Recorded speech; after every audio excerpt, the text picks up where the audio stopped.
possibility is endless. 10,000 chances to get this right. Go ahead. Is this the last padlock you'll ever need? Well, my friend, let's find out.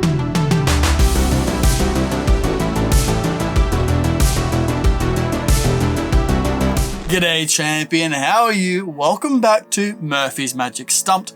My name of course is Beau Creamer. Thank you so much for joining me on this absolutely glorious Tuesday. Jesus, a good looking Tuesday. And so are you. Now my friend, I know why you're here. You're here because you want to find out everything you need to know about Sherlock by James Kellogg Jr. Now since its release, we've had a load of people asking a whole lot of questions.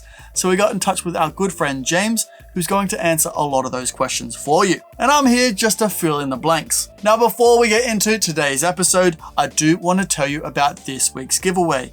If you want a chance to win the Spectator's Choice Bundle, all you need to do, stick around till later on in the episode and I'll show you how to enter that giveaway. Now my friend, if you're not sure what Sherlock is, let's check out a full performance of it right now. So your name is? Brianna. Brianna. Nice to meet you, Brianna. Oh gosh. And? Sophia. Sophia. Awesome. Thanks for coming and joining me. Yeah. We're gonna have a little fun here. Who likes to gamble? Neither one of you. Oh, Well, you save your money. Yeah, if I go, I'm going to spend it all. So Okay. I'm not trying to go a lot. Well, actually, I think I can see the future. Okay. And when I gamble, I only gamble if I can see the future. So what I'm going to do is I'm going to try something a little bit fun here. I'm going to set a number in here that I think we're going to end up on.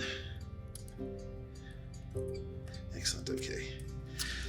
So what we're going to do is I want you each to grab a dice or a die. Okay. And just kind of roll it for a second, just to make sure that you understand this rolls the dice. Perfect. Perfect. Okay. Try the padlock, make sure it's locked up. Okay. So what we're going to do is, I like that. No, good. That's good. That's good. So there are 4 digits on here. So it's a possibility of 10,000 different combinations we can do. So both of you roll the dice again. Okay. Oh my gosh. Well then, I think that's pretty obvious. What we want to make the first number, go ahead and put a 1 in there on the first number. Okay, so the first one, go ahead and roll it again. Okay, so there's a 3 and a 1. Okay, so I want this to be a little bit group effort here. So we can either use the 3 or the 1, or mix it together and use a 4. What would you like? Use a 3. 3? Okay, use a 3. 3? Okay. On the second number, put the number 3. All right. Roll, try the padlock. Is it okay? No, not yet. Okay. So go ahead and roll it again. 6 and a 5. Ooh. Okay, so you have a choice. The 6 or the 5. 5? Okay. So we have the last 2 are left. I'll let you put it on the 3rd one or the 4th one. Either one you like. I think she's going for the 4th one. Yeah. You have to know that because you have to put it on this one. Oh, okay. Do you want to know which one I put it on? No. But she'll need to know because she. Oh, okay. So, got it? Okay. Okay. And try the lock? Excellent. I'll let you do that. All right, roll the die again. Oh, double 4s. So, okay, so you can either roll again or use the number 4. Or use an 8. Wow, so many choices. I know, exactly. 8? Yeah. Okay. Go ahead and put, now you put it on the 4th one. So you have to use the 3rd one to do the, because you put it on the 4th, so she has to go back to the 3rd number. Yeah, but Okay. I didn't show you. No, you told her though. Oh, yeah. Yeah, so now we have all the numbers in there. Yeah, 1, 3, 8, 5. The possibility is endless. 10,000 chances to get this right. Go ahead. What? Dude, how do you keep doing this? That's crazy. See how good does that look? Oh, I can't wait to jump into it. So let's get straight into it with everything that you need to know about Sherlock by James Kellogg Jr. So let's kick this episode off with what do you get inside the box?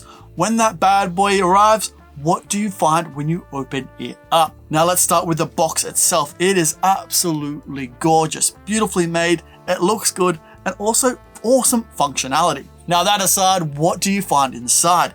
Well, you obviously find your Sure lock, and we'll get more into the gimmick and device itself later on in this episode. You'll also find your instructional link to watch your tutorial. You get your remote to control the lock, an RFID tag, and a charging cable.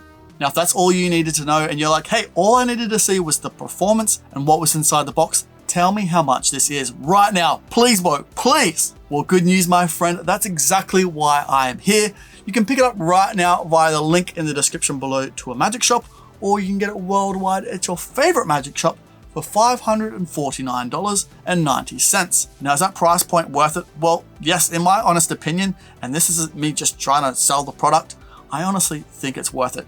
I'll get more to why in just a second, but the thought and ideas and the actual structure of the device gone into this, worth every penny.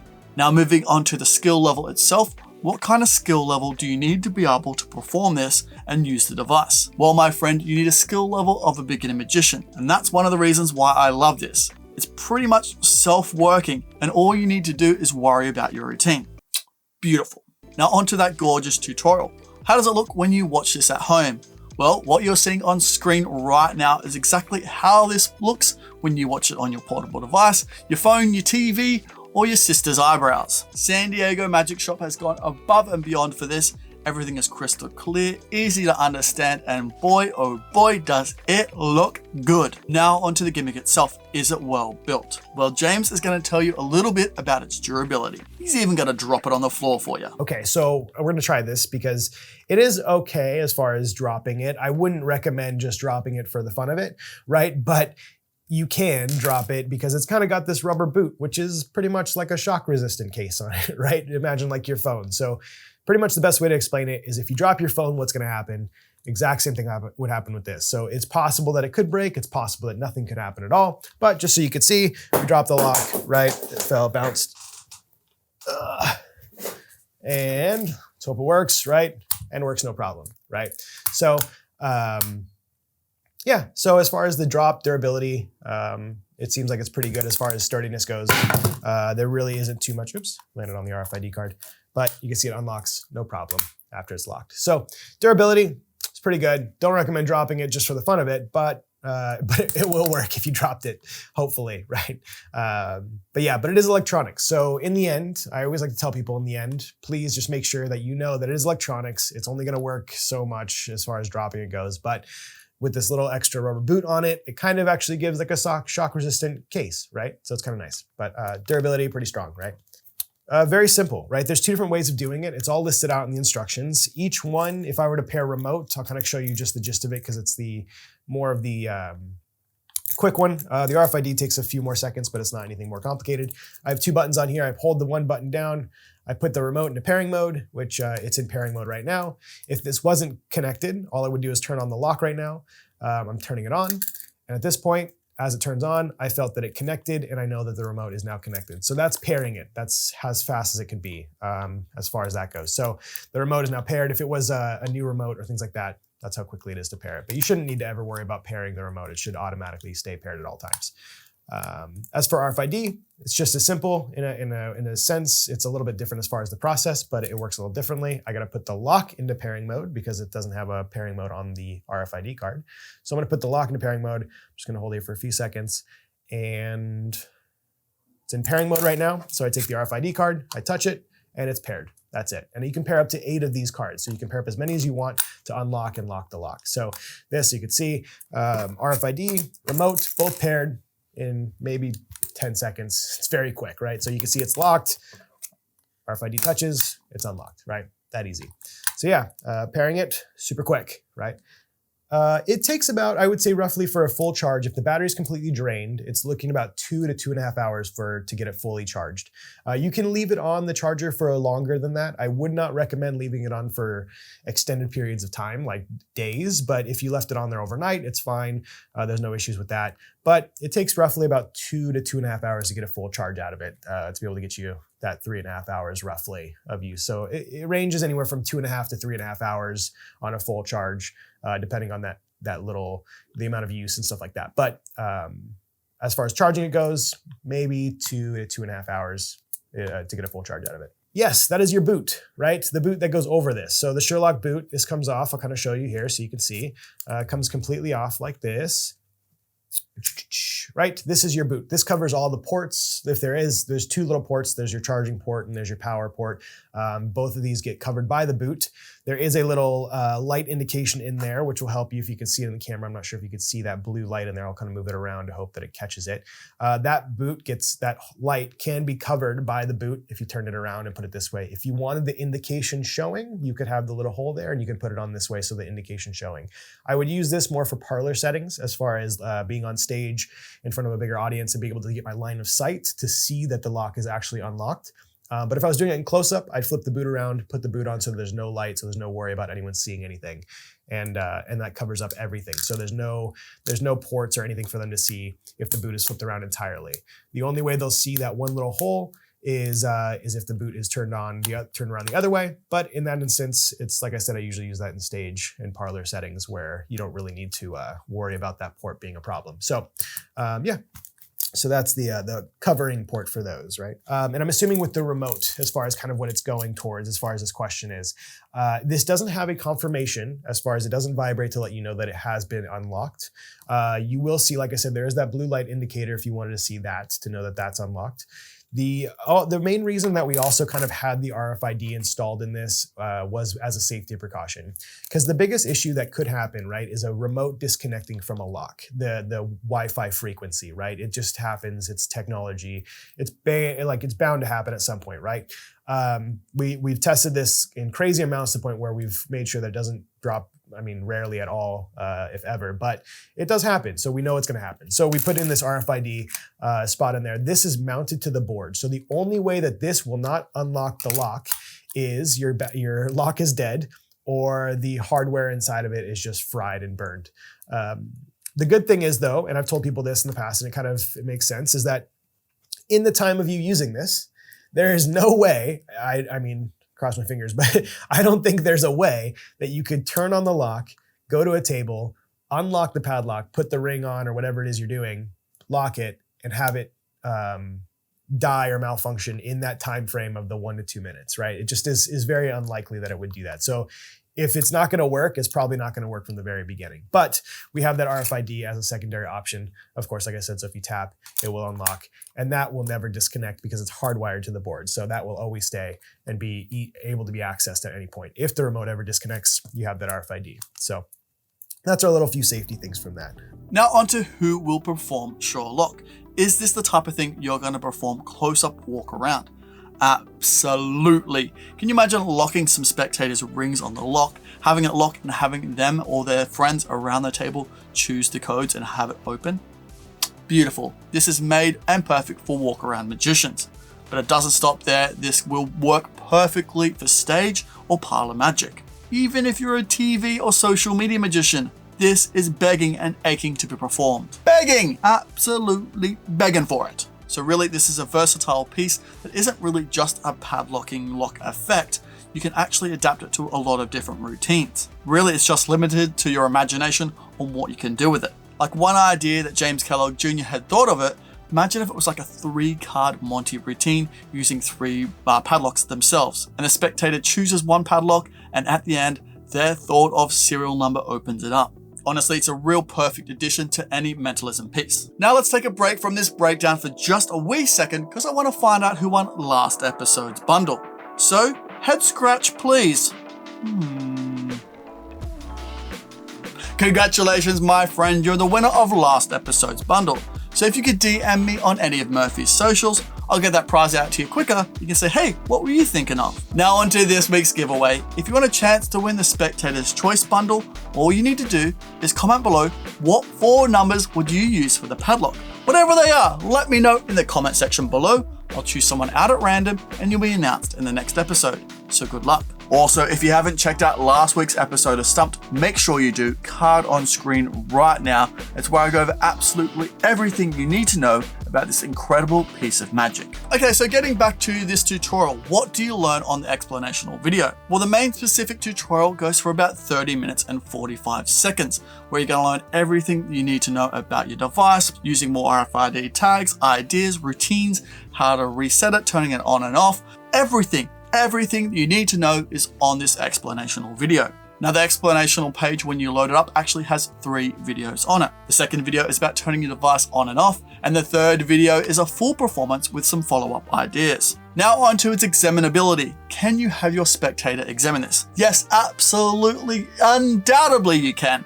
But don't take my word for it. James is here to tell you a little bit more about its examinability right now. In this instance, I would say this lock is pretty examinable. There's really nothing for them to see or find. They're holding the lock the entire time, so I hope it's pretty examinable, which it is. So there's no ports or anything for them to see as far as the lock goes. There's nothing hidden around it as far as that they can't really take a look at. There's really no issues. Everything here works as it should, and it looks like a regular lock. So as far as examinability goes, I think it's as good as it gets. Thank you so much, James, you absolute champion.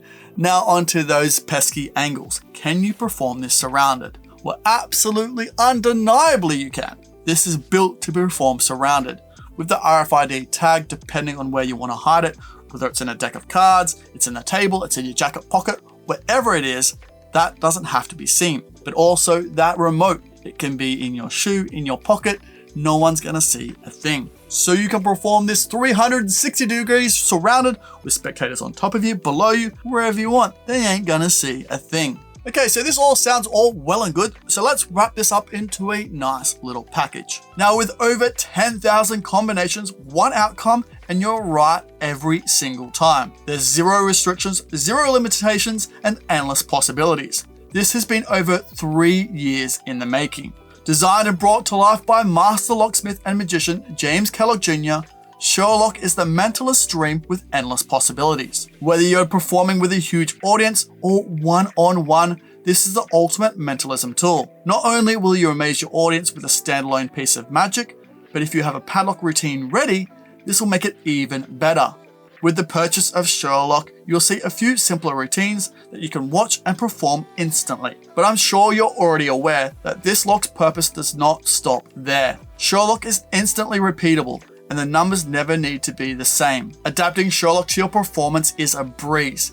Imagine locking your prediction inside a box on stage, and not only being able to now prove the prediction inside the box matches, but you can have the spectator guess the right combination to unlock the prediction. So as you can see, this is not just the perfect gimmick padlock, this is the perfect utility gimmick. Now with Sherlock, every full charge will get you up to about 3.5 hours of continual use. 3 features of triggering the lock include remotely instant unlock, remotely 15-second time delay, and the RFID instant card unlock. And the remote can trigger up to about 30 feet away. There's also a 90-minute standby mode to ensure your lock does not drain the battery if you forget to turn it off. And what's more, to top that all off, it has a 10-year limited warranty. So if you want to see more on Sherlock, there'll be a link in the description below right now to a magic shop where you can pick it up for $549.90, and you need a skill level of a beginner magician to do it. Now, my friend, if you do have any questions on anything you've seen in this episode, please throw them down in the comment section below, but make sure you use the hashtag question time so I can find them amongst all the competition entries. Now, my friend, I will let you get back to your Tuesday because I know you're incredibly busy, so I'll see you tomorrow on our What's New This Week, on our Discord for our weekly jams, trivia games, hangouts, and even more, or I'll see you on Saturday for another Saturday Sorcery. Now take care, my friend. See you later. Bye for now. Whoa, hey, whoa, what's that? Oh, you should definitely check out that. Oh, there's so much good magic in there. You won't regret it. Hey, whoa, hey, look at this bad boy. You should definitely subscribe if you haven't already. Subscribe, then watch that. Oh, it's a good day to treat yourself.